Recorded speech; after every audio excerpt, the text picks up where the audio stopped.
হরে কৃষ্ণ। আজকে একটি নতুন বিষয় নিয়ে আলোচনা করব।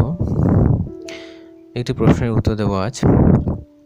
অনেকেই একটা প্রশ্ন বারবার আমাকে করে থাকে, দেবদেবী ও ভগবানের মধ্যে পার্থক্য কী? উত্তর হচ্ছে, সমস্ত দেবদেবীর উৎস হচ্ছেন পরমেশ্বর ভগবান। ভগবান বলছেন, অহং সর্বস্ব প্রভব। ভগবদ গীতায় তিনি কথা বলেছেন, যার অর্থ হলো আমি চরাচর বিশ্বের সব কিছুর উৎস।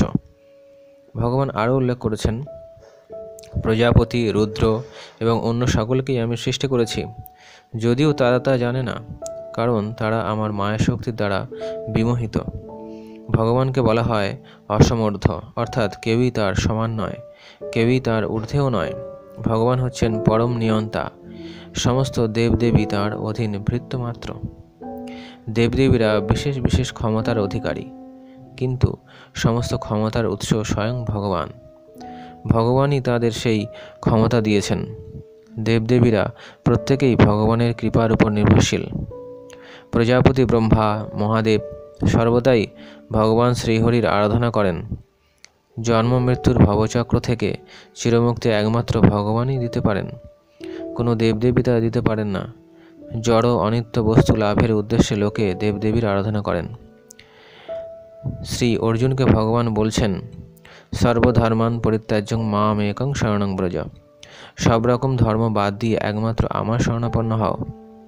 ভগবান আরও বলেছেন, যাদের মন জড় কামনা বাসনার দ্বারা বিকৃত হয়েছে, তারাই অন্য দেবদেবীর শরণাগত হয়। শ্রী পদ্মপুরাণে বলা হয়েছে, যদি কেউ পরমেশ্বর ভগবান শ্রীকৃষ্ণকে দেবদেবীর সমান বলে মনে করেন, এমনকি ভগবানকে যদি ব্রহ্মা, শিব, দুর্গা, কালী ইত্যাদি মহা দেবদেবীর সমান বলে মনে করেন, তাহলে তখনই সে একজন ভগবত বিদ্বেষী মহানাস্তিকে পরিণত হয়। পুরাকালে রাজর্ষি খট্টাঙ্গ ছিলেন ৩৩ কোটি দেবতার উপাসক। তিনি সমস্ত দেবতার প্রিয় পাত্র ছিলেন। দেবতাদের পরে খট্টাঙ্গ মহারাজকে কেউই যুদ্ধে পরাস্ত করতে পারতেন না। একদিন দেবতাগণ তাকে কোনো বর প্রার্থনা করতে বললে খট্টাঙ্গ মহারাজ তাঁর আয়ুষ্কাল কত তা আগে জানতে চাইলেন। দেবতাগণ বললেন, তার আয়ু আর ১ মুহূর্তকাল মাত্র বাকি। তখন তিনি আর কালক্ষেপ না করেই দেবতাদের দেওয়া বিমানযোগে আপন রাজধানীতে ফিরে গিয়ে পরমেশ্বর ভগবানের আরাধনায় সর্বতোভাবে মনোনিবেশ করলেন। কারণ তিনি বুঝেছিলেন যে দেবতারা তার জড় কামনা পূরণ করবেন বটে, কিন্তু তাতে কোনো নিত্যমঙ্গল লাভ নেই। আসল কাম্য হচ্ছে ভগবান শ্রীহরি। শ্রীমদ্ ভাগবতে দেখা যায়, দৈত্যদের দ্বারা বিপন্ন সমস্ত দেবতাদের মঙ্গল বিধানের উদ্দেশ্যে দেবমাতা অদিতিকে তার পতি মহর্ষি কশ্যপ পরমেশ্বর ভগবান শ্রীহরির ভজনা করতে নির্দেশ দিচ্ছেন। শ্রীমদ্ ভগবদ গীতায় বলা হয়েছে, দেবতার উপাসকগণ স্বর্গলোকে উন্নীত হতে পারেন, অনিত্য স্বর্গসুখ ভোগ করতে পারেন, কিন্তু যারা ভগবানের ভক্ত তারা চিন্ময় জগৎ অর্থাৎ বৈকুণ্ঠে বা গোলকধামে নিত্যগতি লাভ করতে পারেন। প্রত্যেক জীব ভগবানের নিত্য দাস। জীবের স্বরূপ হয় নিত্য কৃষ্ণদাস।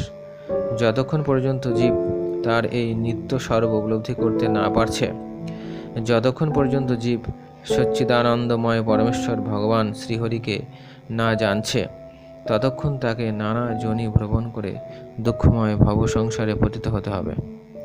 ভগবান বলেছেন, অহং হি সর্ব যজ্ঞানাং ভোক্তা চ প্রভু রেব চ। আমি সমস্ত যজ্ঞের ভোক্তা ও প্রভু। যারা আমার চিন্ময় স্বরূপ জানে না, তারা পুনঃ পুনঃ সংসার সমুদ্রে অধঃপতিত হয়। প্রসঙ্গত উল্লেখযোগ্য এই যে, মহান দেবদেবীদের অবজ্ঞা করা কারও উচিত নয়। এটাই মহাপ্রভুর শিক্ষা, যথা অন্য দেব অন্য শাস্ত্র নিন্দা না করিবে।